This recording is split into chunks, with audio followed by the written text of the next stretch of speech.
Suburi number 5. So now suddenly we move from Yokomen-uchi to Yokomen-uchi. So just to make the distinction before we begin the stepping sequence is that to draw the distinction between a Yokomen-uchi that is completely straight down the central line, where you tuck in, you tilt in your in your hip crease, and you have a completely straight line down the down the line here. Now, always remember, be careful of, don't get into this position. So you want to have a clean line up through your back leg, through your spine to your head. If you have a wider stance, that line will be consistent through the back of the body, through the spine. As you come up with a more narrow stance, that will be reflected in the spine as well. And the large stance can be seen as a tool to practice in the beginning. It's not that this would be realistic in a situation, in a true situation, but what this does is that you're really using the full range, and you're exercising your body to centralize, to center your body around your hara, and where later you can come with much more normal stance between the feet, and you still will be very grounded and settled and centered. Now, Yokomen-uchi straight down. When you then start employing Yokomen-uchi, which would then attack the side of the head or the side of the neck, the arteries on the side here, then you would begin in the same manner above your head, and you would curve in to the side. When we do the solo exercises, the solo Yokomen-uchi, we would cut very, very slight angle as we would come down, but our hip would be reflected in the slight turn as opposed to the Shomen turn. So it would turn in a little bit, and suddenly the sword will be more in line with your left hip than if you do a Yokomen-uchi. It's more aligned to the front of the body, simply because you're staying true to the center. When we do the Yokomen-uchi, that begins from the same overhead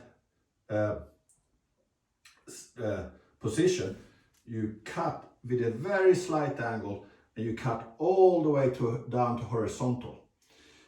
You might think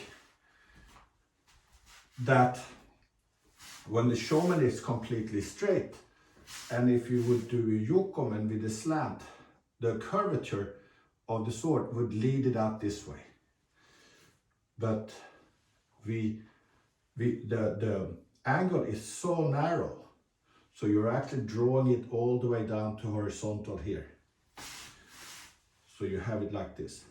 Now, when we practice with a partner, we stop above the head or above the neck, naturally so.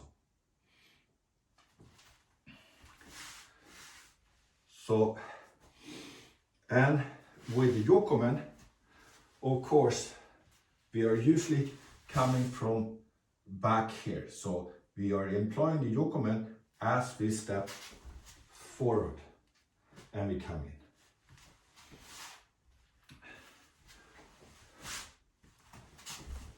Here. So now the sword is in line with your left hip, and we have an angle, a Yokomen angle on the sword, but we are still coming all the way down. This is when we do solo exercises, and when we do partner practices, we will have more target oriented aim for the strike.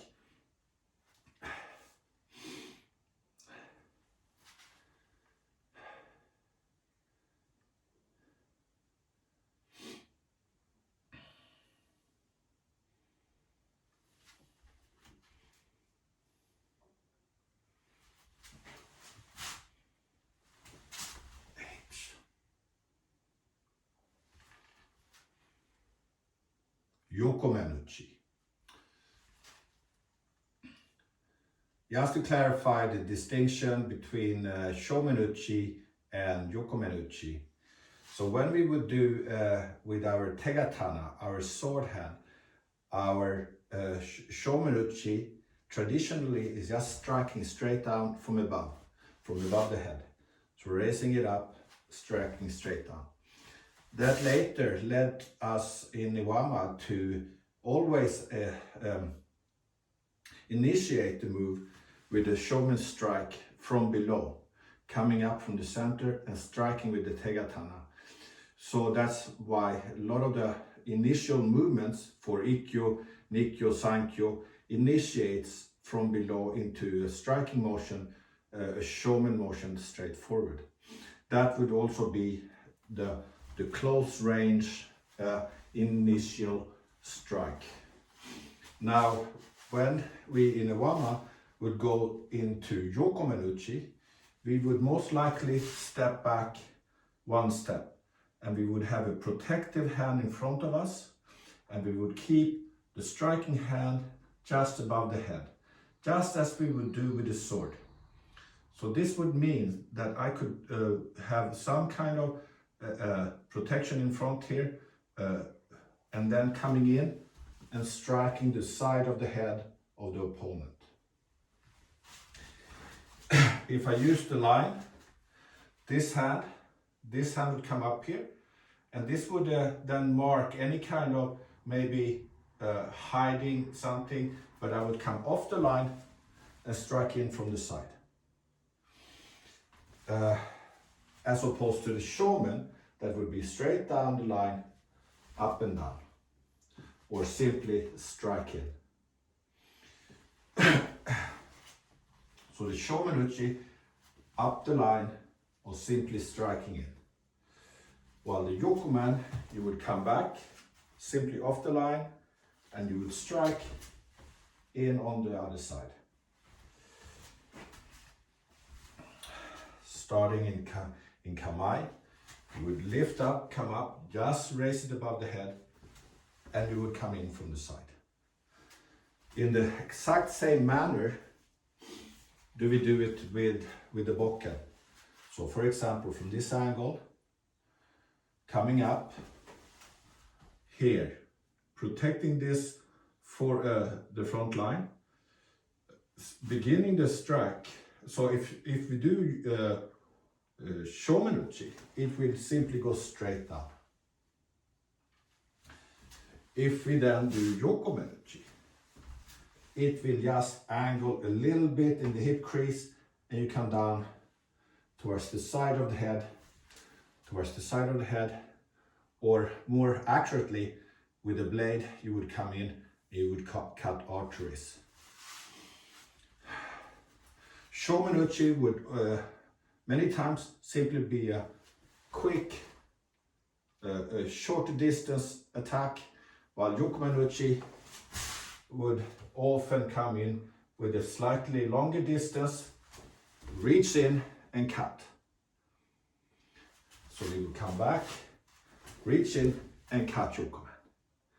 And then we would come back. Let's look at Suburi number 5, which is then as when we did Suburi number 4, it was shomen-uchi.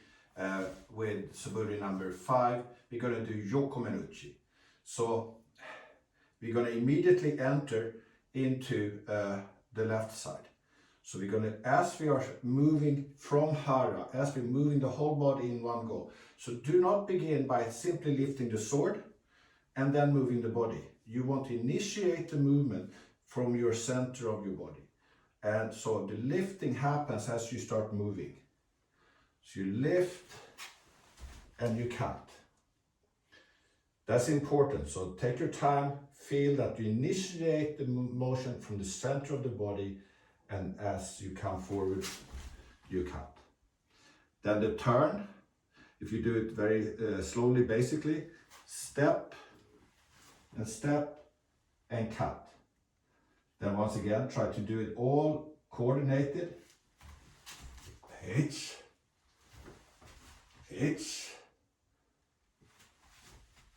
H. And come back to Kamai. One more time. 5th Bokken Suburi. H. O. H. O.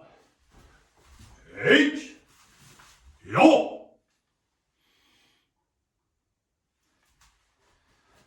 Now the difficulty both for 4th and 5th Suburi is how do we move forward?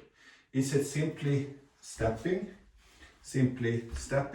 on what I would call a high hip? Or what we need to learn on the 4th Suburi and the 5th Suburi is how we're gonna actually move between the feet in a balanced and a secure and in a powerful way. In order to do that, we need to drop in to the hip crease, and we need to have that, not a drag as such, but a pulley between the feet that we can utilize. And that involves the front leg and the back leg, where we're going to be bowing and unbowing the legs as if we would bow and unbow a bow and arrow. That's where the name bow comes from. So you have this springiness, elasticity in the legs, combines over the pelvic arch with the center sitting as a floating bridge. You heard that before. So the hara sits as a floating bridge right on top of the leg motions that is being you simply pull yourself back and forth. So you're moving, you draw yourself forward, you draw yourself back. Why is this important? It's because we don't want to weight transfer all the weight onto one leg, transfer it to the other leg, leaving all the weight there, transfer it all the way there, and leaving all the there. That's going to give us a lot of imbalance. So in order to deal with a balanced body in speed, we need to come down and connect the body all the way up to the head, from the feet to from the hara down to the feet, up to the head, out through the arms, together through the sword to the tip. So everything needs to be connected. So when you are initiate the motion from the lower body, from the legs and the hara, you're going to have this pulley that pulls you forward and cuts.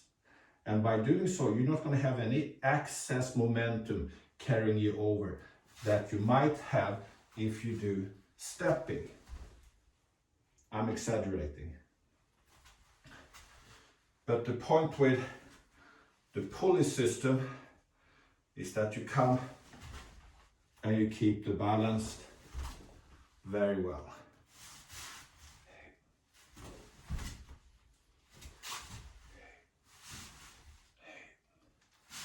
And then you come back up.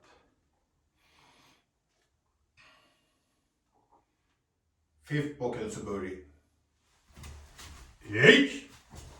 O. H. O. H. Yo. Slow and precise. H. Up. H. Out.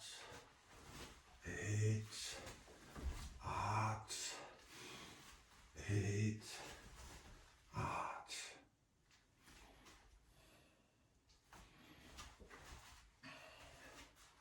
Slow and precise.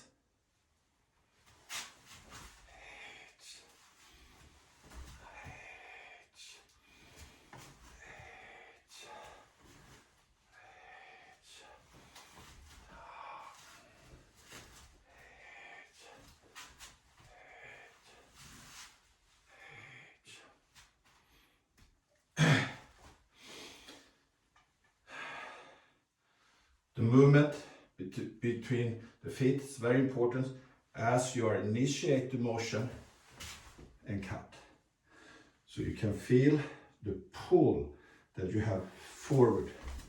It makes it very quick. turn. Here, you're pulling. As you lift, you're pulling yourself forward and you strike. Here. And come back.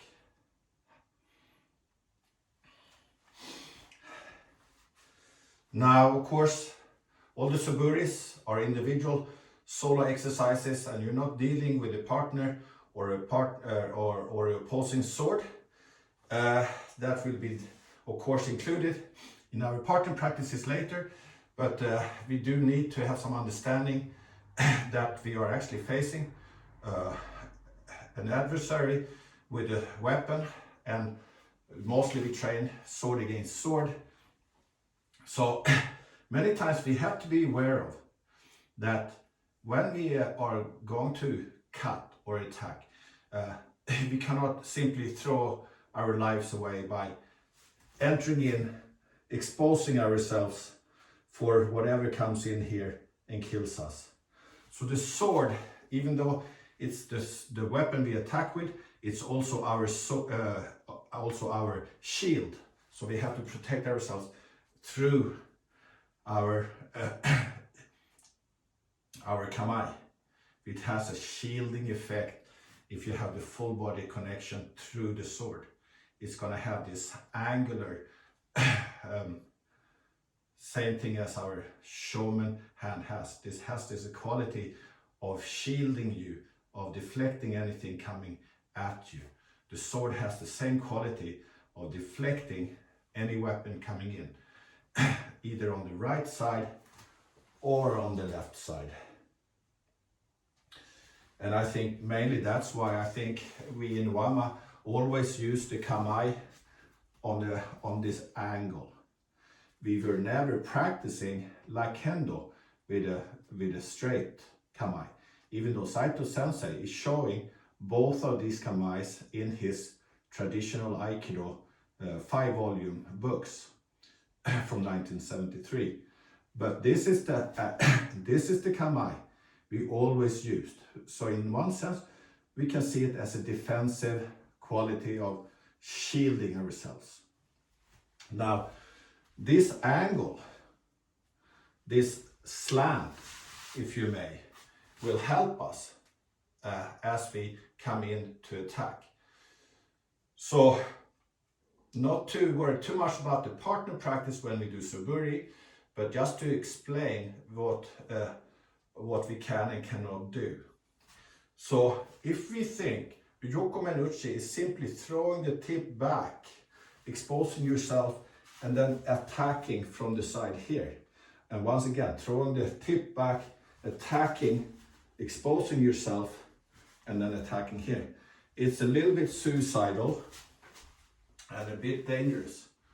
And that's why when we do Yokomen with our tegatana, we are told never to swing them from behind here, exposing ourselves here and try to get in here, because we will be countered right in front. That's why in the Yokomen always comes up here. Protective in front. Never coming in from the side, maybe a haymaker, because this exposes us here. So with the hands we have here, always in front, we protect. The tegatana comes in very, very thin. So it would be here, we would come up, and we would cut very much in here. So we are staying very protected even when we attack. So that's important to remember when we begin with a Bokken Suburi, especially as we are now initiating movement forward. So recognize that you don't just want to throw the sword back, exposing yourself and attack. You need to retain the tip. So as you're moving forward, as you're moving your center forward, you're raising the hands, but the tip is still towards the front. And as you would come in, you would quickly change it. So as you draw yourself forward, you keep the tip forward until the last instant when you pivot around and cut. Now, this becomes much more visible and functional when we start doing the partner practices. So we will leave the details till then. But to be understood is that you're protecting yourself as you come into cut. You're protecting yourself as you come into cut. Here, protecting yourself until the last moment where you do the cut.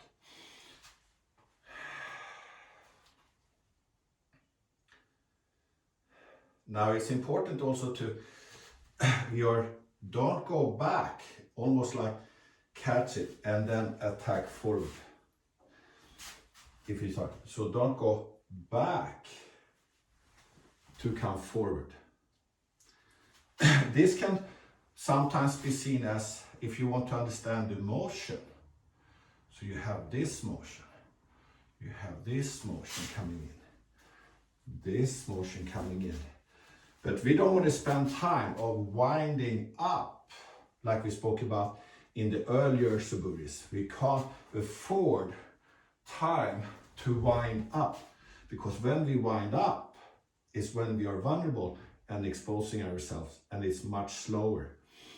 So the purpose of winding up is to stretch the body so the body connects, so it actually can execute a strike with power.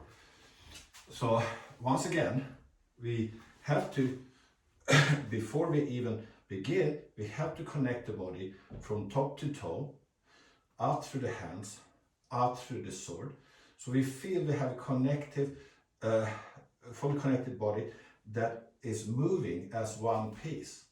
So we don't need to go back to collect it, to wind up in order to stretch the fascia, in order to get any kind of coherence in our striking.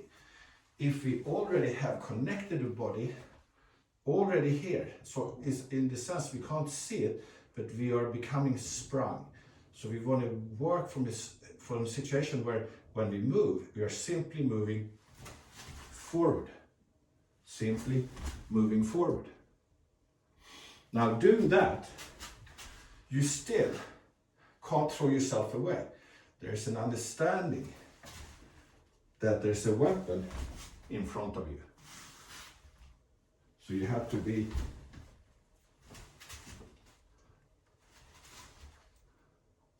very clear about that. And when we demonstrate, we just demonstrate this part. But of course, when we are doing the full step, we have to coordinate it with the full body. But you can see that if I just isolate the movement here, so it comes up, so as the body draws forward, as it draws forward and coming forward this way, as the body draws forward and come forward, as it draws forward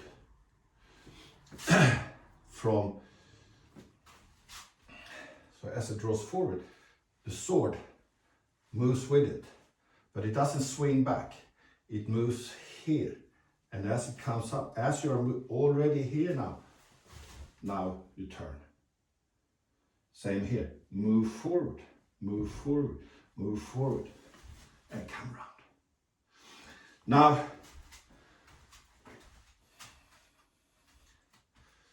because we don't have an adversary in front of us, sometimes this becomes, less important because we do not face the weapon. So we don't have to be as aware of it. So we get away with bringing the sword back. But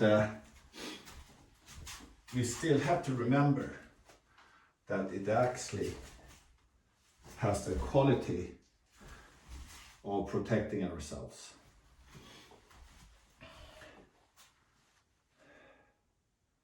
Like the kamae has. To understand the yokomenuchi as we move forward, and we understanding the sword as a shield, but not only as a shield. We are not simply just protecting ourselves in order to come in to strike. We are not simply making sure we are safe as we pivot around and we come in to strike. We also have an effect of deflecting if our weapons are touching, if we have overlapping weapons or overlapping swords that we might have when we are, especially when we are doing kumitachi and partner practices with the sword. We cannot forget, same thing when we are standing facing each other and we reach yokomen-uchi and we cross hands. That point of impact where we touch each other, the point of contact, becomes very, very essential, important for our feeling and sensitivity sense of being able to affect the other's balance. Kusushi on touch, on impact, aiki on contact. This becomes very, very important once we start understanding of the connected body and the exercise of aiki through upon contact. That becomes so essential in understanding our aikido avase, our aikido blending, our aikido matching in practice later on. Now that is also very much the case when we meet weapon to weapon, sword to sword. Now instead of the feeling sensible arm and hand, we have an inanimate object, as it were, in a wooden sword.